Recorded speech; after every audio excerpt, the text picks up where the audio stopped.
Hi, welcome to the Glow Interviews. My name is Katie Oman. I am an author, psychic, motivational speaker and coach. The Glow Interviews is a place where we can meet some really amazing and inspirational people who are a light in the darkness. I know that through talking with them, we'll all be left feeling empowered, inspired and hopeful of a brighter tomorrow. All of the contact details for both myself and my guests are in the description box below. So if you'd like to reach out to either of us, please feel free to do so. Today's guest is Ruth Bennett. Not only is she an incredible life coach, psychic, Reiki practitioner, hypnotherapist and NLP practitioner, Ruth is a true survivor. She supported the Norfolk Says No campaign against domestic violence and wrote a play called No More. This was taken up by the National Magistrates as part of their Train for Domestic Violence Awareness, and she's won an award for services to the community. She's also recently undergone intense treatment for cancer. Ruth is a truly inspirational woman. I've said it very slowly because it's true. Whose strength never fails to amaze me. And I am honoured truly to have her as a guest today. So, hi Ruth, how are you doing? Hello. Thank you for being here.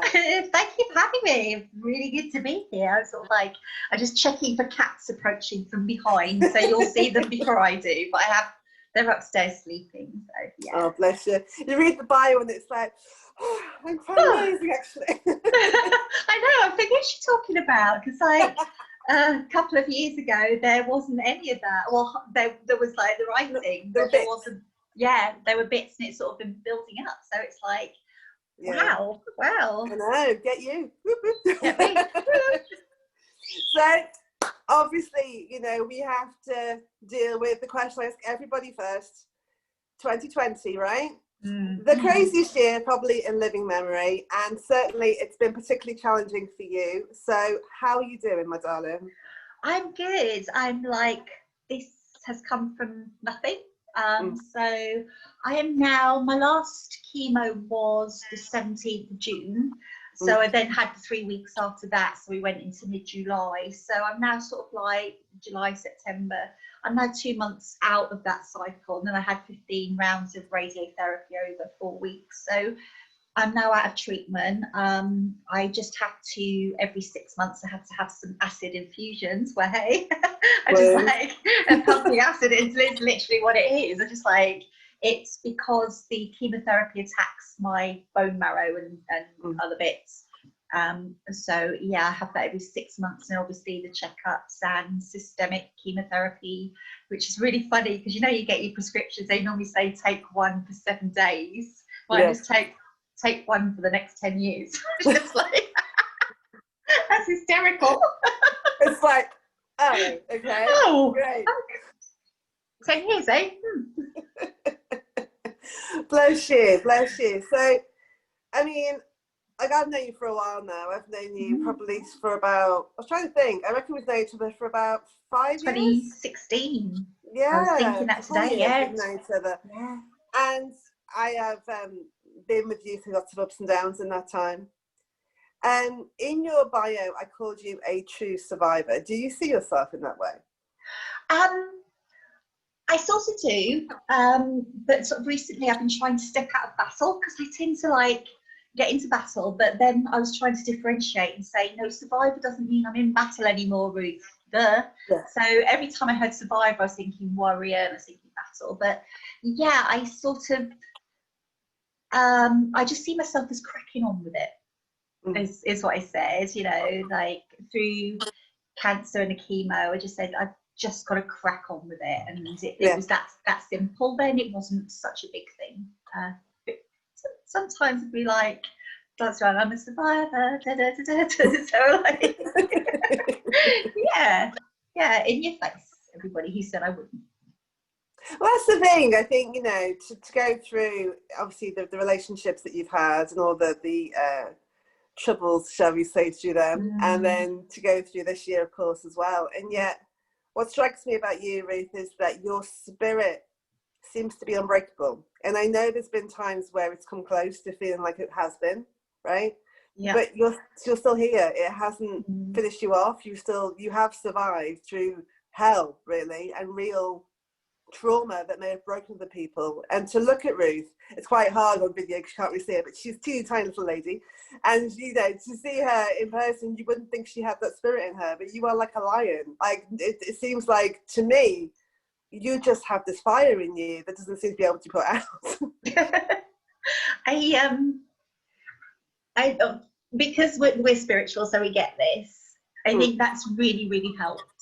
I think it's always been able to connect with that inner voice, that soul, higher self. And also I've been so lucky, Kate, because I've had such amazing people around me that believed in me as well, and didn't want to see me go down. And I know it, when I was really, really low, it was really hard for my friends to see that and deal with that. And it was a space I maybe needed to go through, like the dark night of the soul. It was just I'd never want to go back there again. But yeah, it's just, I think, just connecting with all that spiritual side. And I always think to my ancestors as well, and they're walking by me and supporting me still. So that's helped a lot. And my pets, I know Absolutely. Yeah.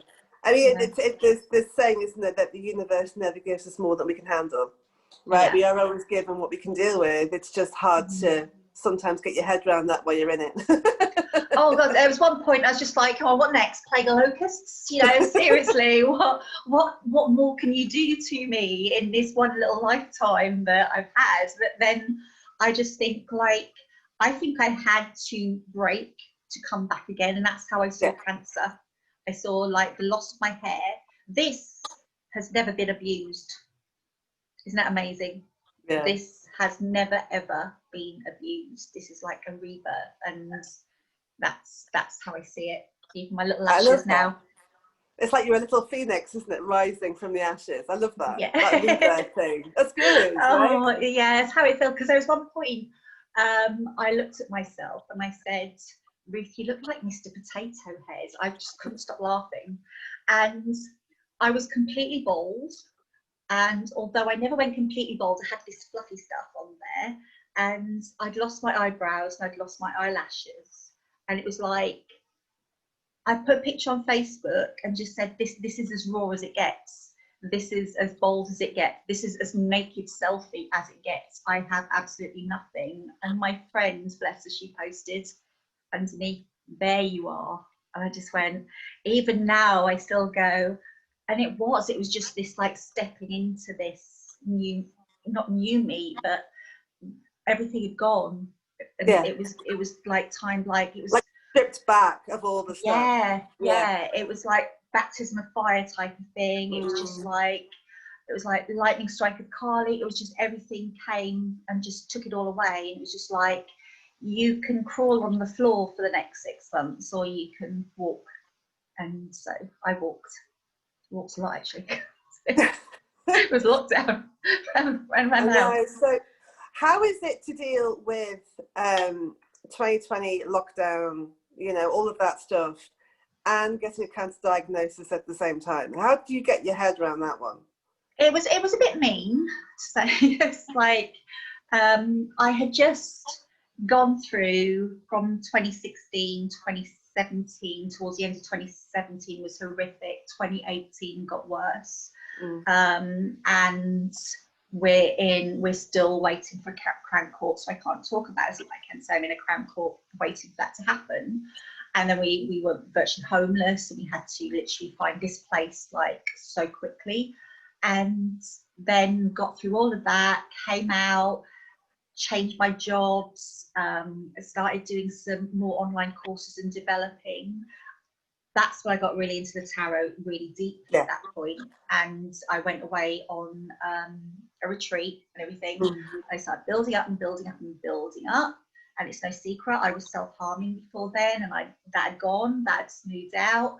And then all of a sudden I got qualified, I got my NLP, I got my hypnotherapy, got my life coaching. I was like, right, I got a new job to start part-time in Norwich. I'm moving back to Norwich, I'm going to start my business, healing and everything. And literally the 4th of December I got my results, and they went, sorry, it's not so good news, you've got cancer.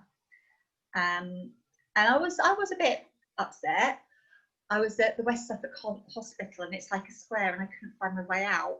I just was walking around and thinking, I think I need to tell work that I can't come back this afternoon. I need to digest. And the next thing I knew, I was on the phone in the car to the witness support people saying, what are we going to do about the court case in June? And it was just like, I don't know.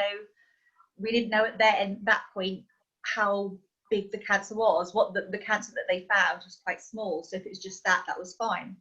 And then I think the hardest thing for me was telling Rachel, my daughter. It was like having to break something so hard to her.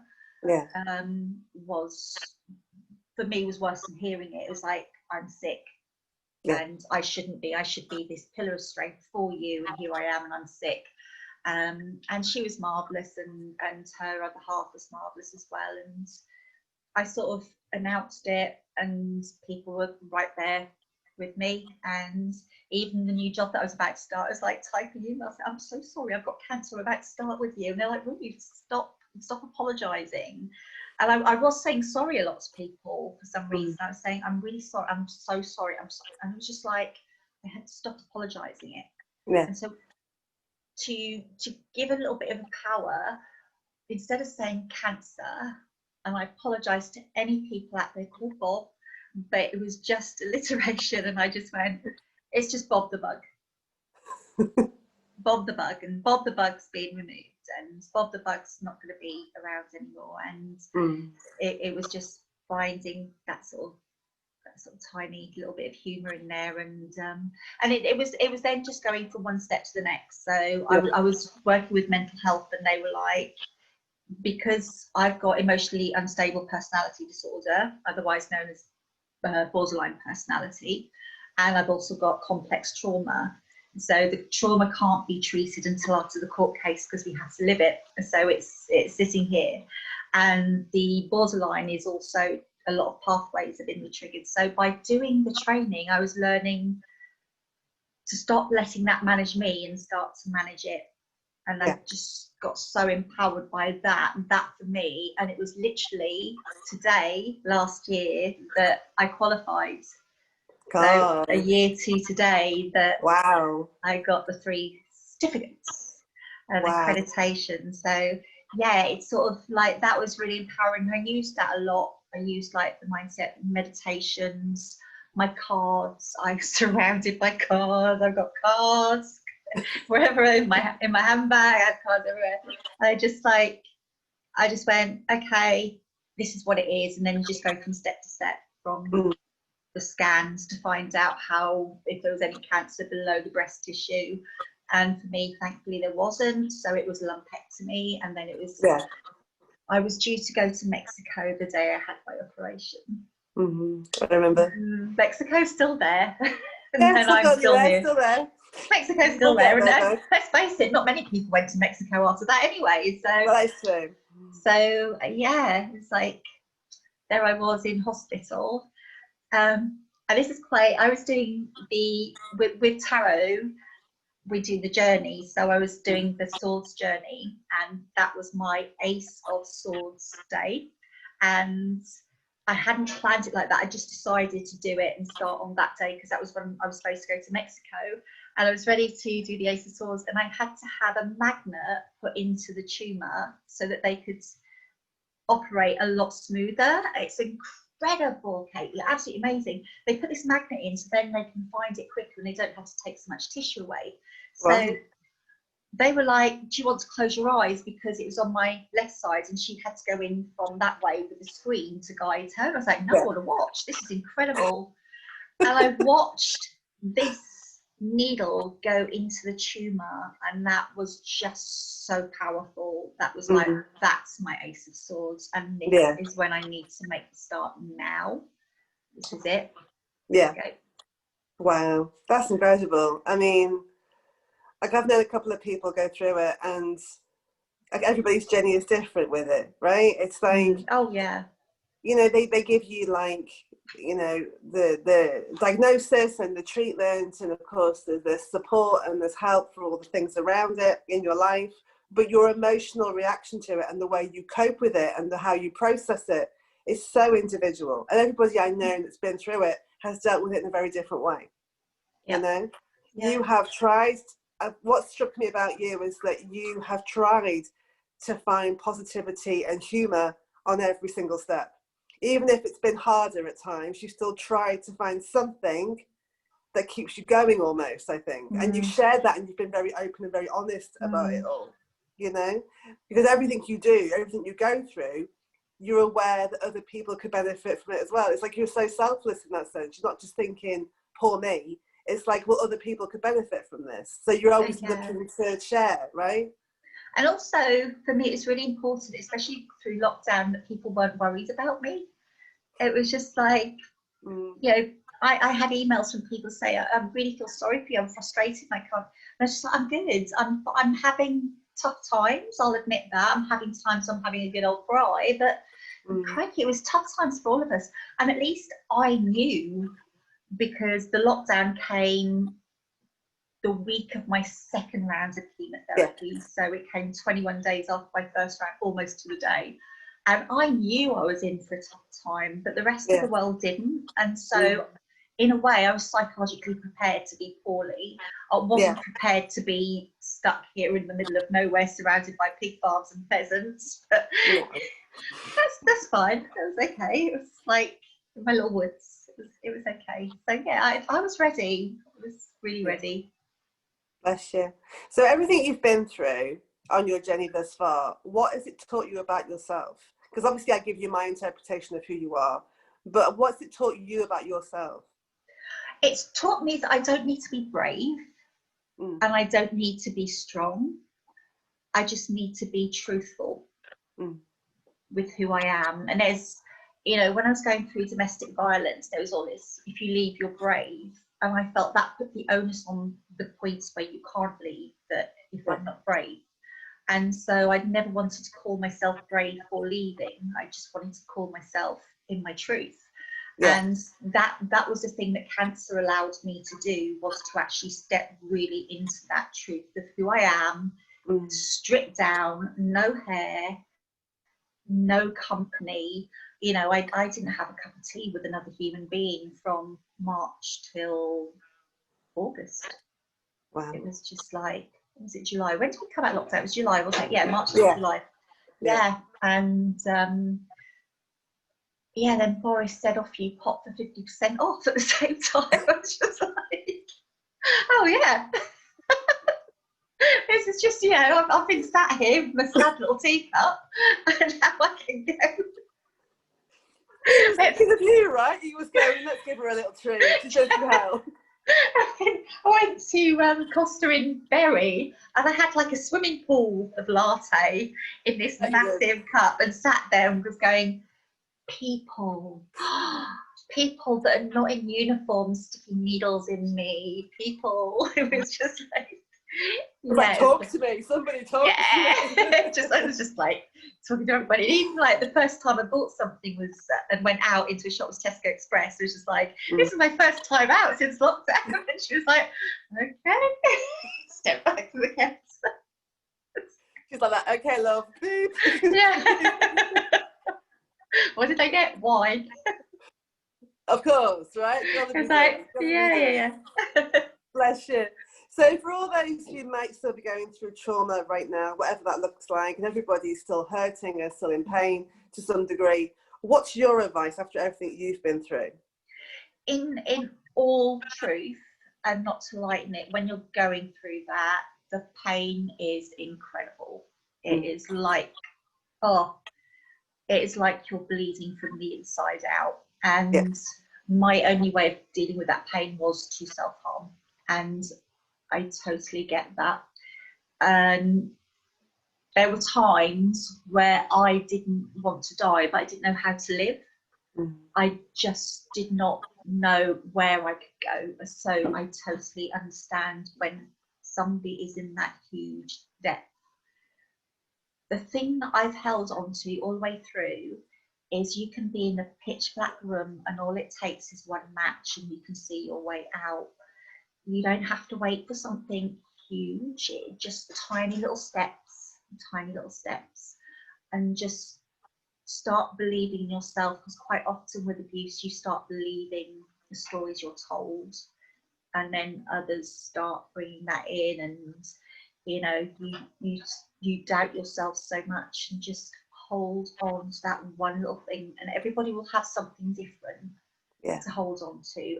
Everybody will have a different little matchstick. It may be a parent, it may be a child, it may be something that they will hold on to, but you will find it. Don't look for it too hard. Sometimes just let it find you, and it will. Bless you.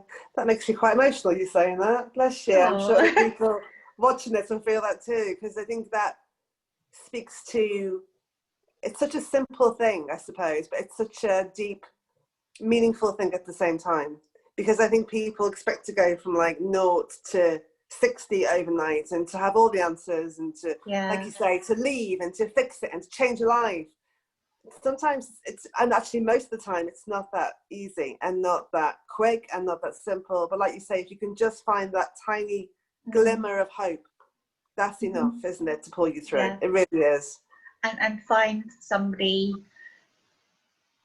even if it's just one person who will hold on. Because I remember sometimes I would message you and I'd be like, I don't know why, but I'm suddenly having a panic attack in the middle of the gym. And I was like, so I had like you there, and I have an amazing leeway outreach worker. And so I knew that there was always going to be somebody around. And people won't, because you're so convinced that everybody believes that you're the mad one, that you're the one who's bad. There isn't. That's the belief that they have given to you. Yeah. Once they chipped away at you, once you start chipping away the layers and like tiny little steps, it is that big thing when you do leave. It is that big combustion, and you're out and you're like a rabbit in headlights, and all of a sudden there's people around you, and there's police and there's courts and there's this and there's that, and then all of a sudden it goes, and you're like, you're still dealing with all of that but without the noise, and then you don't know what to do with the quiet.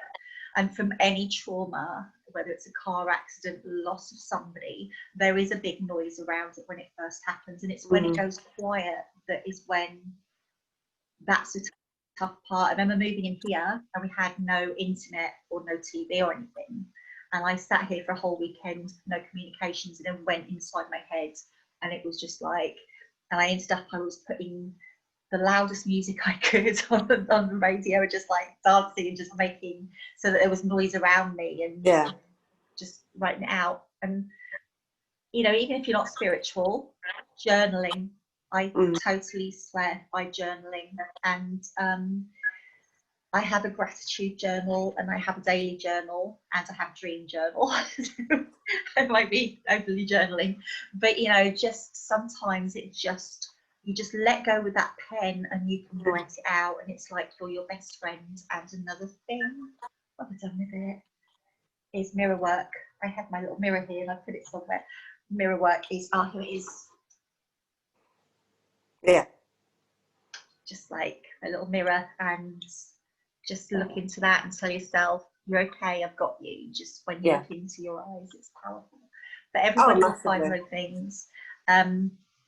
Some people have elastic bands around their wrists, so when they start going down, chanting. I was looking at Tina Turner today, she did the chanting, hugging trees, running, getting fresh air, learning to knit, whatever you need to do, you will find it, or it will find you. Yeah, definitely. I found, for me, writing, obviously, being an author, but also painting. So creative expression gets it out of my head. And it doesn't matter if anybody's going to see it. It doesn't matter if it goes in the bin. It doesn't matter. It doesn't matter about spelling, handwriting. It doesn't matter. It just gets it out of here. It does. Yeah. Because this place can be as toxic as hell. We are our worst abusers. We say things to ourselves internally that we would never say to anybody else. No. We never, ever, ever say to anybody. And some of us have had different starts, and it's nurture, and we've listened to those stories, and good old Ruth is always late, so I'm always late now because everybody expects it. And then I'm like, do you know what, I'm gonna do something different today, I'm gonna be on time. And so that's not my story, I've just been told that. So we do get them, and then we believe them, and then we start checking ourselves. And you know, the amount of students I've worked with, and I said, when we're doing the start of the CV and they do their little summary about themselves, and just write a list of 5 really good things about you, and they really struggle with more than 2. That breaks my heart, because... And yet, if you ask them to write a list of 10 things they don't like about themselves, they come up with 20. Yeah. And then you say to their friends next to them, well, you write 5 things. They come up with loads. They say, but you're brilliant. You listen well, and you're good with this, and you've got a great sense of humour, and you're good with people.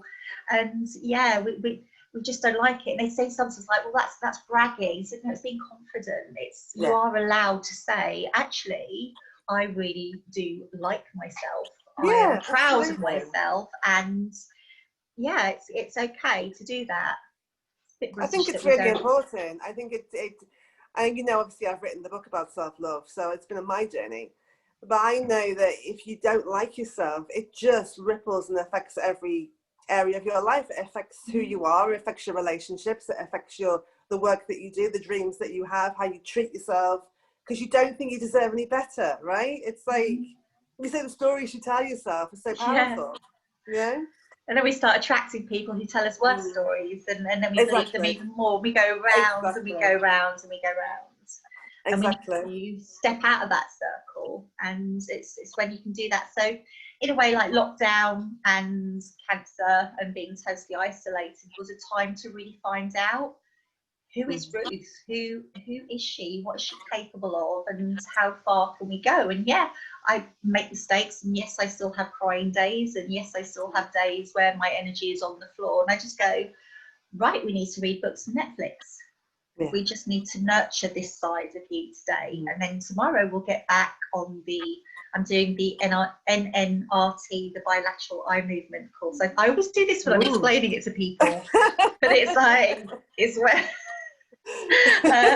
so when I do that, I'll be able to really work and get deep into trauma, and that is what I want to do, is help people come out of that trauma, and because trauma is horrible, and people don't get it. People don't get anxiety a lot of the time, and it's not because people don't want to. It's because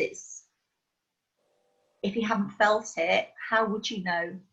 Yeah, absolutely. I mean, I had my own trauma when I lost my grandparents so tragically, and you know, you get upset when you're in grief, because I think people don't know what to say, so they don't say anything, and then you think that nobody cares. But what it is they're worried about saying the wrong thing, because they haven't been through it, so they haven't got the empathy, so that they worry that they're going to make it worse and upset you. But all you want is someone just to come and put their arm around you, right? So it's like, I'm so sorry to hear that. You know, you don't.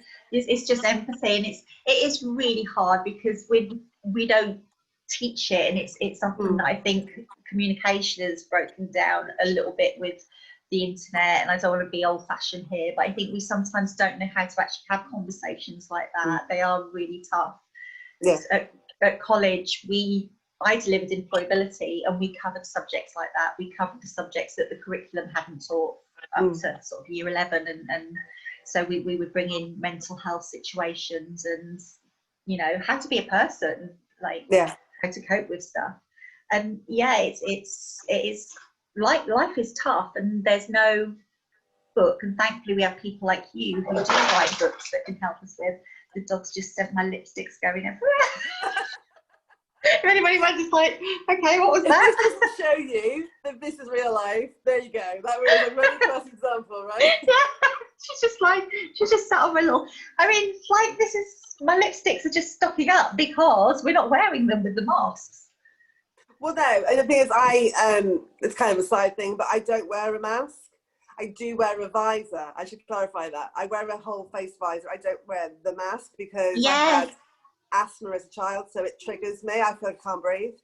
and I actually had a panic attack the first time I put one on. So I'm better with the visor. But yeah, so I can still wear lipstick, is kind of the point. Awesome. I need that visor so I can get these lippies on before the dog eats them. It's just like, they're just not being used because I've sat here on my own. I was like, I'm an ambassador for a skincare company. They do lip balms. I was doing a little video last night and they're saying we're still doing the Zoom call, so it's nice tonight to actually so put nice. some lippy on. So it's like feeling right, lady, like. Oh, bless you. No, you look fabulous, darling. Honestly, working it, right? But it's still like little things that frustrate me now is my energy levels, and I want to be back in the gym. I want to be doing 5K every other day, and I want to be doing HIIT classes. And you know, the other day I put the bin out and came in and had to sit down and have a cup of tea, and I'm just thinking, what has happened to me?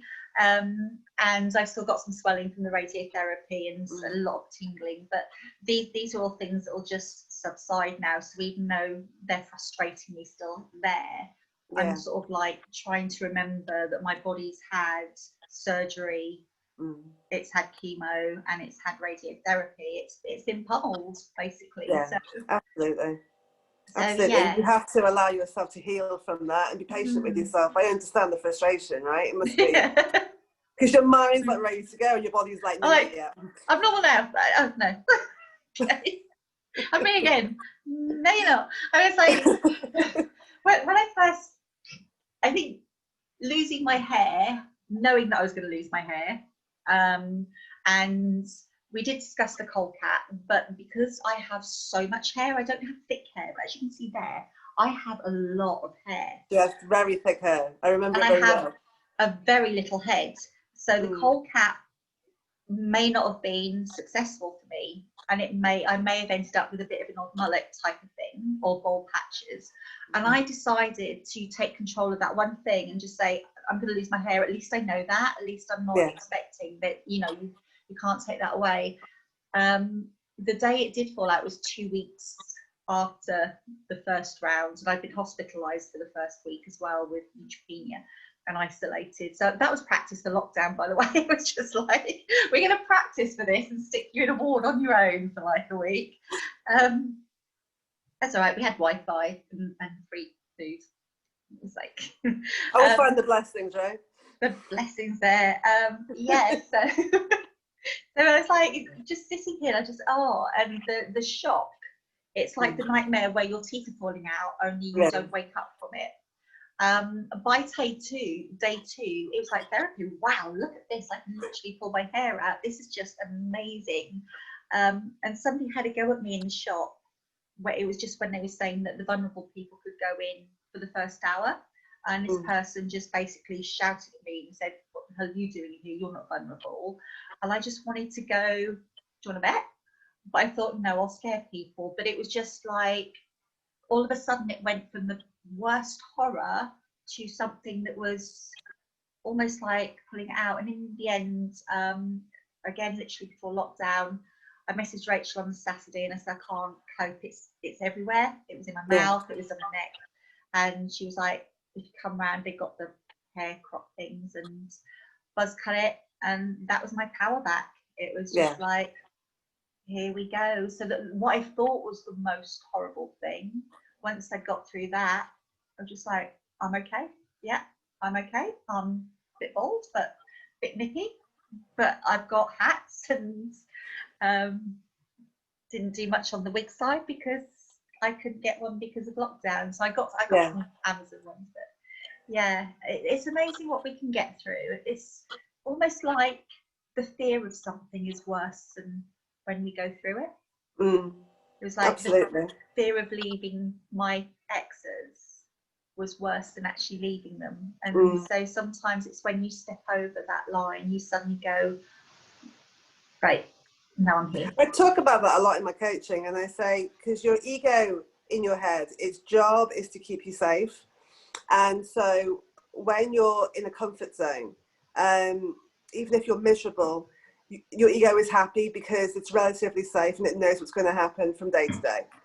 So when you try and change your life, even if you know it's going to make you happier, your ego freaks out because suddenly it's unknown and you're going to be unsafe and worst case scenario, right? Yeah. And so it does and says anything to make you stop and go back into the comfort zone. So that's what it will tell you, like, if you're gonna fail, it's not gonna work, you can't do this, you're stupid, and all this stuff, just to make you go back to where you were, even though you know you can't go to that place. It's a real, it's a message with your head terribly. And so many people listen to their ego when really they need to, like, realize it for what it is, you know. But it's almost like, as well, with anything, like when you're with somebody who's abusive, if your home is scary, then there's nowhere in the world that is safe. And that was something that I tried to put across with my play. At the end of the play, we used to do a Q&A as characters to the magistrates, and it was incredible, some of the things that they would ask. And they would ask, like, I would play the victim, and we had a lovely chap who was an actual police officer who loved acting but couldn't do acting because of his routine. And he was amazing, and my daughter played the child, so we gave it that perspective as well of the child witnessing. And it was interesting because over the years we did it, I think Rachel went from about being 8 to being 14, so we then had to change the scripts and adapt to a teenager and the effect it was having on them. But it's still a good concept. But at the end we stayed in our characters, and the Q&As were just like, to me, why don't you just leave? I was just like, you've just seen what we've been through here. We would act out a scenario, then we'd go in and out of our characters and do little monologues, and then we'd freeze frame. And you've heard what I've said, like, I live in a home with no windows, nobody sees out and nobody sees in. We're live. We're live from Banner Zoo at the moment. Nobody sees out and nobody sees in. And there was a magistrate at one of the venues, and she just came up to me straight after we finished the production, and she hugged me so tight. And she said she'd never got it with victims before when they've been in front of her 2-3 times sometimes. And she's like, why don't you just leave? And she said, like I said to them, you just leave a queue when it's too long. You just leave a restaurant when it's like, you just leave a home quickly to go and grab some bread. You don't just leave your home where you live. When the actual abuse is in there, it's not always just in the home. And this woman was so, like, just those few words would make her realize what it was like to be in these homes. So it was just like, it was really powerful. I'd love to go back and do it again, because I think lockdown is going to be a huge big absolutely. And the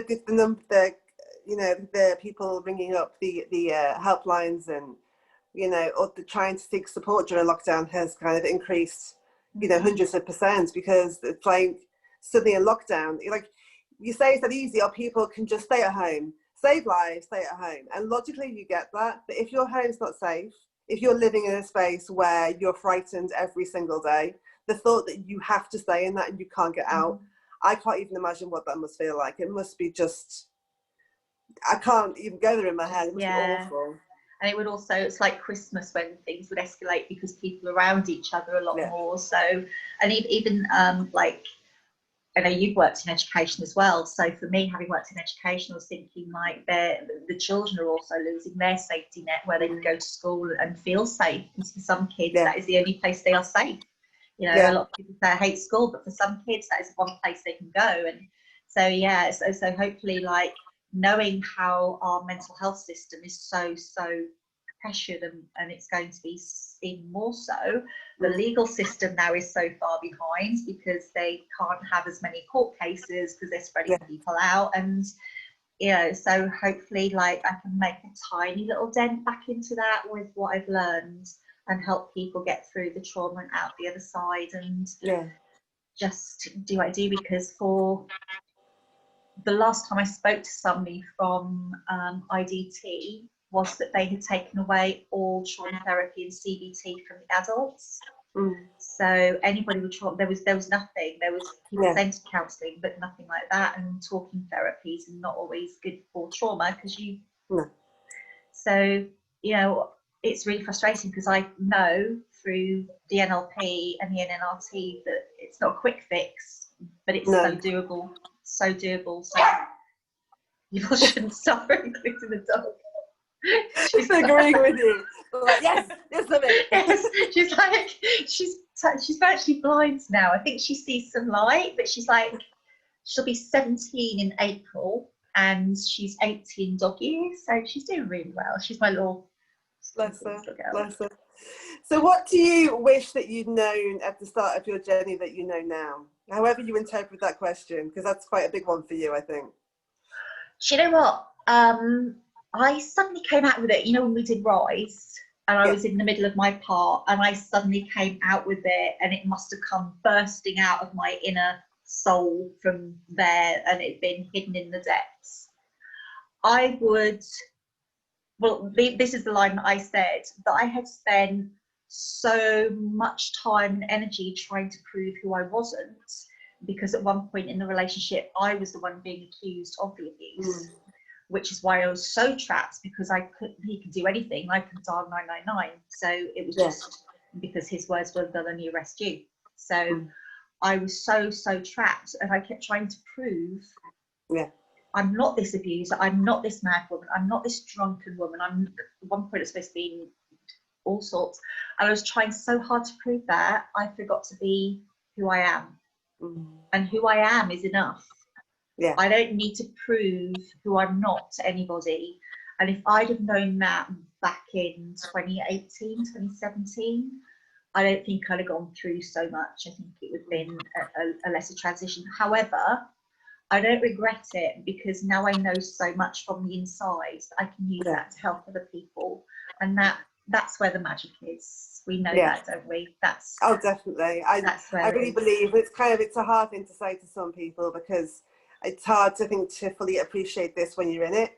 But I do fully believe that things happen for you. And I think your strength comes from how you deal with something. So you can choose to be a victim to your situation for the rest of your life if you want. That's your choice.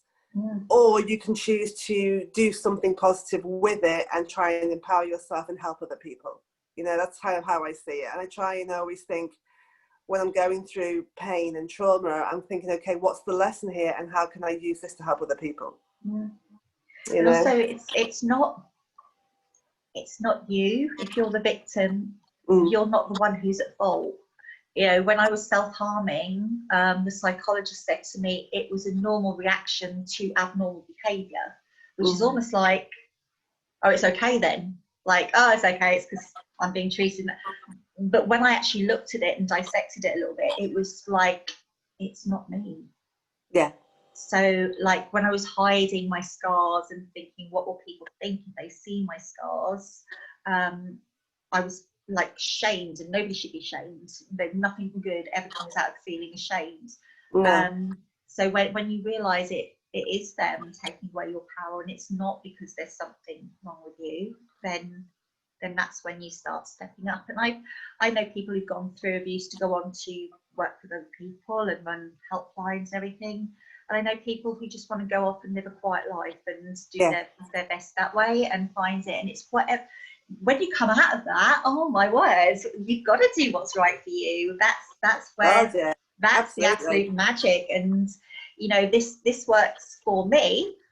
Some people might want to, like you said, go into art, and I know some people who bake incredible cakes and stuff. And let's face it, if it's 1 in 3 women, there's a lot of us that are going to go through this. So, and men now as well. That's risen up. So I'm not just saying this is about women. That was one of the issues that we were trying to sort of come up with. Absolutely. So, slight change of tone, my darling. If you could get in a DeLorean and travel back to your childhood, however young you wish to go back, what would you say to your younger self? Oh God, I would say don't listen. Which is, gosh, that's, whoa, where did that come from? I was actually partially deaf when I was a child, but everybody thought I was just a horrible little kid who didn't do what she was told, until there was a bit of an accident where I was swinging and I gave my sister a black eye.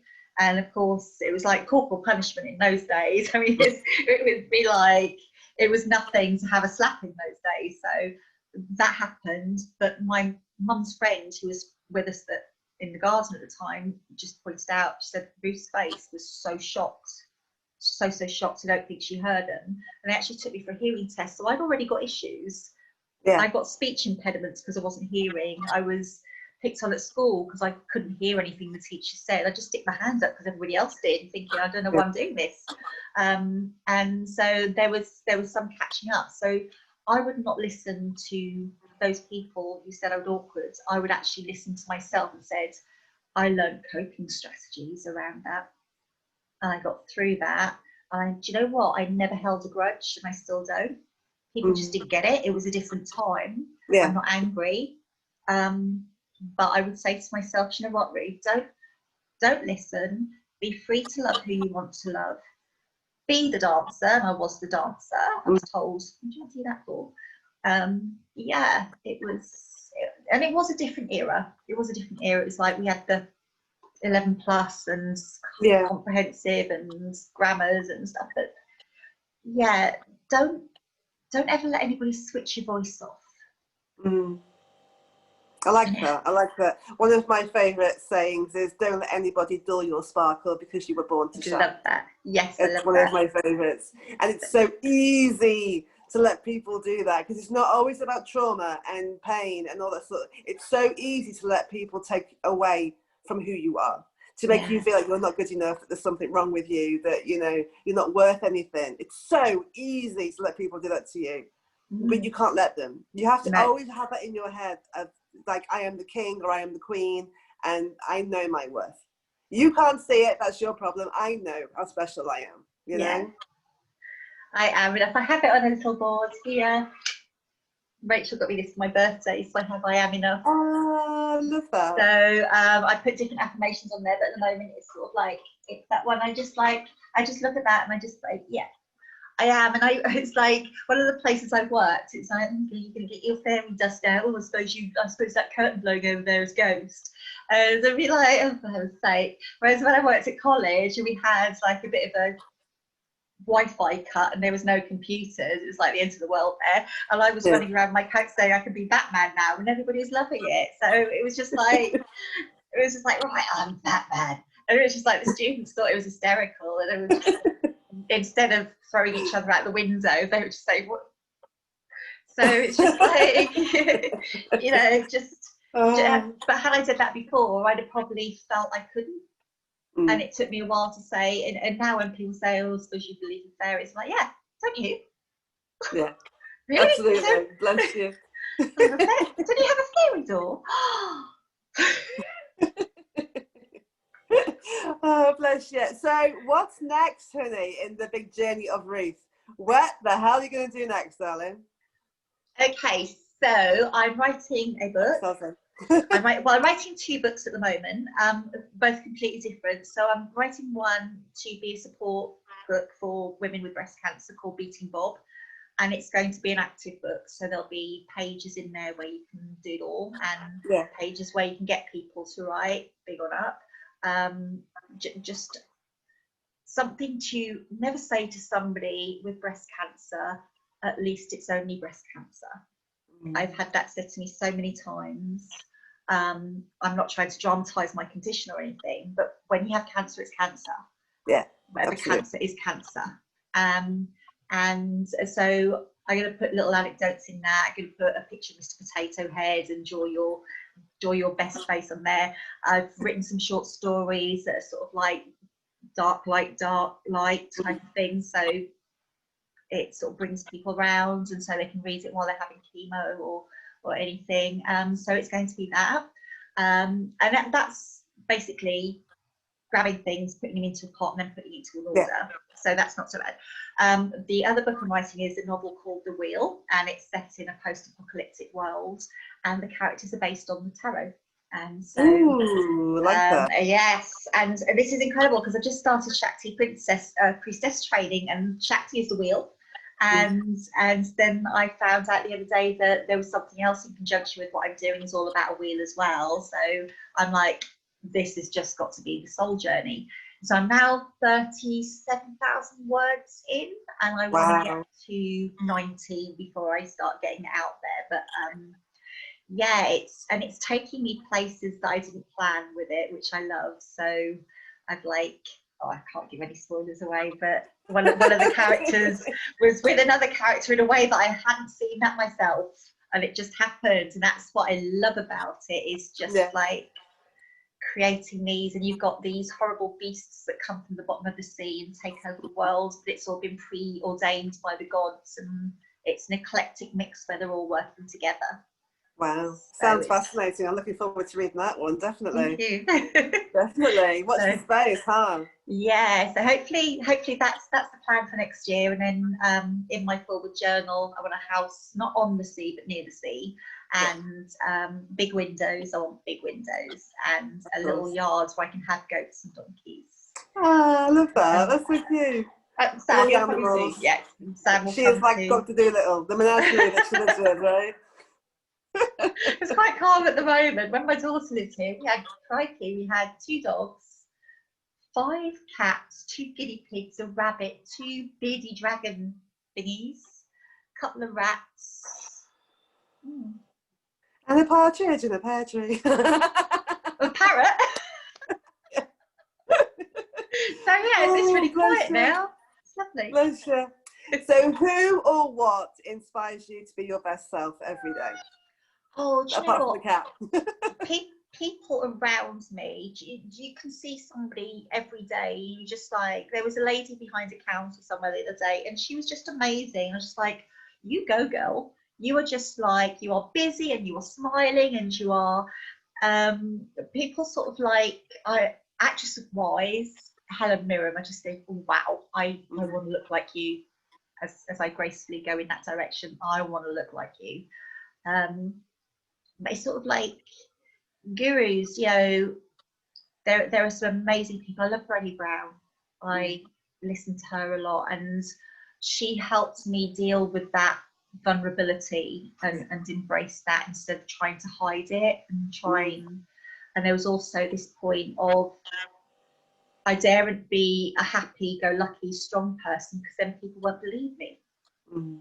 And a lot of her readings were, and I love the Hicks and Wayne Dyer, and you know, I've constantly got audibles on the go, listen to one of those. And yeah, people like you inspire me as well. You know, people you come across in your life, and we've gone through, like I met at one of your little angel courses, and you know, we just connected up there.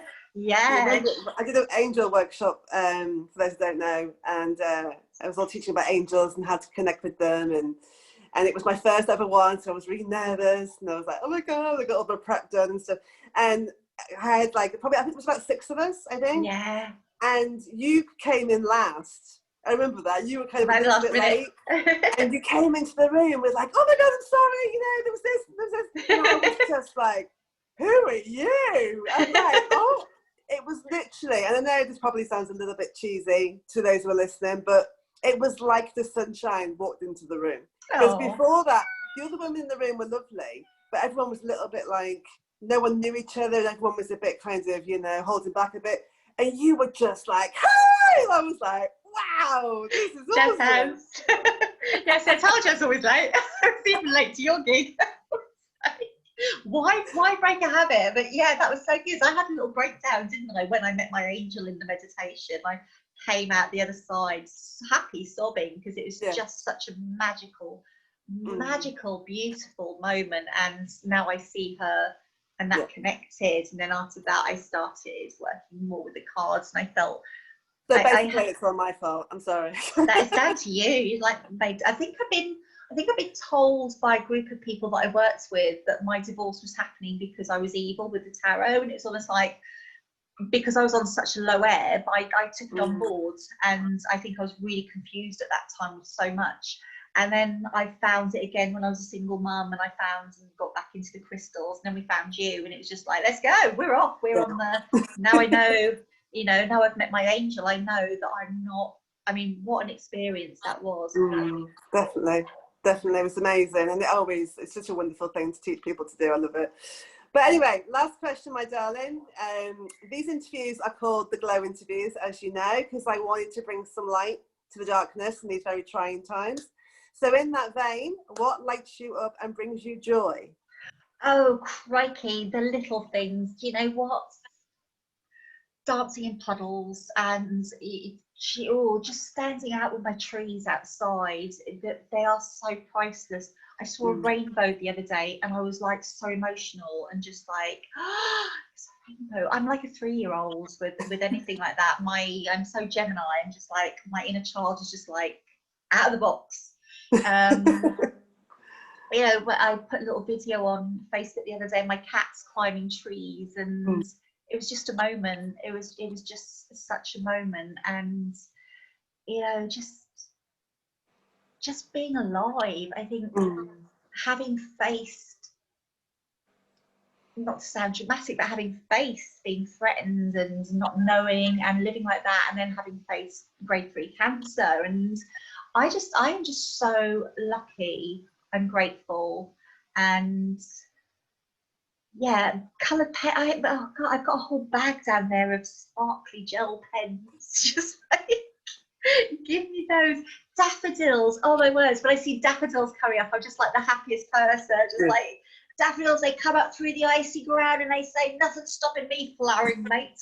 You little roses, you gotta wait for the spring, but I'm coming out with the snow."